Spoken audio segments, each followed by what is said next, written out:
Bath, Maine is known as the city of ships. That is the town's motto. And it has always had that deep connection to the sea. 100 years ago, it would have been shipyards up and down this river, just producing ships, these beautiful sailing vessels that sailed all over the world.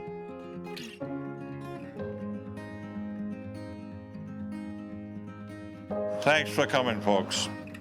What you see today is really a result of all the volunteers and wonderful board members. And this is what you see behind us. When we launch the ship today, we launch a new chapter in the legacy of the Mid-Coast and of Maine.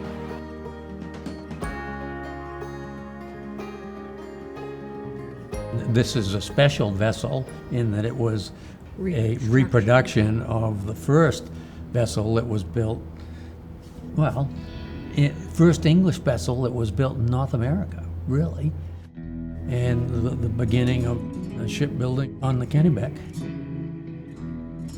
When I came here in 1968, people said if there was a colony, it eroded into the Kennebec River, and it's just a myth. So I didn't teach about the Popham Colony. I taught about Jamestown. The Popham Colony had been essentially lost. Some historians knew that it existed. It's a sister colony to Jamestown, which everyone has heard of. And the reason they've heard of it was that it survived, just barely. The Popham Colony is a really unique moment in not just Maine history, but the history of the United States. The first English northern colony. And nobody's heard of it. I mean, even in Maine, nobody's heard of it. School kids aren't taught about this, as crucial as it really was. And of course, this was the first English vessel built in the New World, and here we are in the city of ships. The Popham Project, as I call it, was the archaeological dig. The other project was the Virginia Project, as it was first named. It's now Maine's first ship, was a separate project, although many of the people were involved in both. We needed to do something, and you can't just let something like that pass when you find out that 1,000 feet, 2,000 feet from your home, first English vessel was built, and what could have been the first English permanent colony was built. You kind of got to do something. At first, it was pretty simplistic. We wanted to build a ship, teach kids how to sail it. It took on much more meaning as time went on. Here you were building a visual piece of history for people to come to be able to walk around on, to get an idea of what your forefathers went through 400 years ago. It's just kind of a unique experience to maybe help ground you and put you a little bit more into perspective and do something that will benefit the community and maybe help teach people about their past.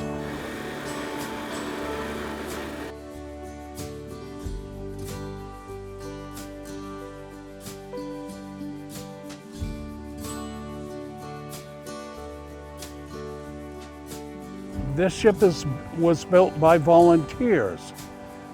We had one shipwright, Rob, a few people other than Rob that had a pretty good idea what they were doing. And then there were the rest of us who just waited for direction and got it and helped anywhere we could. I had been building boats, small boats, for a number of years. They've gotten bigger over the years, but none of them have approached this type of work. In the middle of winter, I showed up here at the freight shed. Rob Stevens organized the group.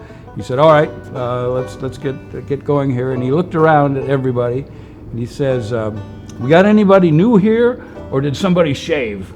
And I raised my hand. I said, and he immediately says, "Well, I got a project for you." He said, "Come on over here." He says, "You like cutting on wood?" I forget what the project was. The point was that I was brought immediately into the activities of the day. He was glad to have one more person, but he was also glad to have another person who wanted to think about this and learn about this ship and work on it. The great thing about this project is that we try to include everybody. We try to welcome everybody, and they come in, and doesn't matter if they don't have a single skill, and the fact that they want to be a part of it is just great. And it doesn't matter the speed with which we get stuff done. I mean, it's much more important that somebody can sit there and say, yeah, I helped build that boat, you know. It may be that they swept up underneath it. I don't care. That is just as necessary as anything else. I mean, I love having all these different people participate. You know.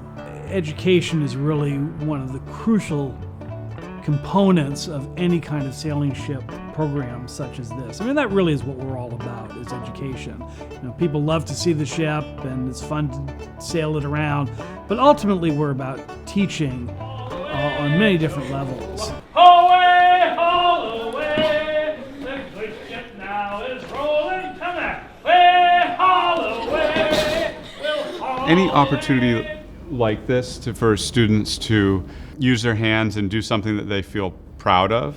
They like being around others and enjoyed being a part of something and getting some skills that weren't just woodworking. They did get some woodworking skills and all the things that go along with that, problem solving, you know, the mathematical piece of it. But it's really this confidence, a feeling of belonging, work ethic. And hopefully they walked away with one of those things, with confidence, with skills, with experience. To have my kids have the experience of being a part of this project, of building a ship. They may never have had any other kind, and they may never in the rest of their lives have another kind of experience, but at least once they did. I really just think of it as an investment, you know, in their future as well as mine. They would never have had that opportunity. They never would have seen an archaeologist or talked to an archaeologist or thought about being an archaeologist. You cannot put a price on that kind of education. It's really just amazing. It's very inspiring because it makes me feel like this is something that I can spend 20 years of my life doing, you know?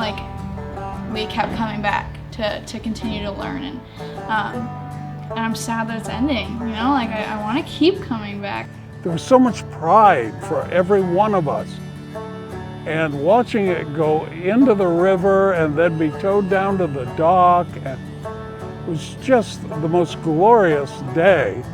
We knew there was still more to be done, but this was the important part, and everything had worked out. And for a group of volunteers only, it was just one of the highlights of your life.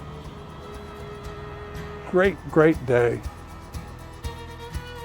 With the Virginia completed and soon to be sailing, I think that gives another era of opportunity for students to have meaningful experiences with their peers and build some positive relationships. It brings such a pride of place to Bath, and kids and adults know that Bath has a place in the unfolding history of the country, and they can be proud. The maritime history of this country is such an integral part of who we are. As a historian, I think it's valuable to use these ships as a teaching tool. So that's really what these ships mean to me. They mean a visceral connection to the past. And it's the best means for bringing that history to life, to people. You know, museum displays can be boring, textbooks can be boring.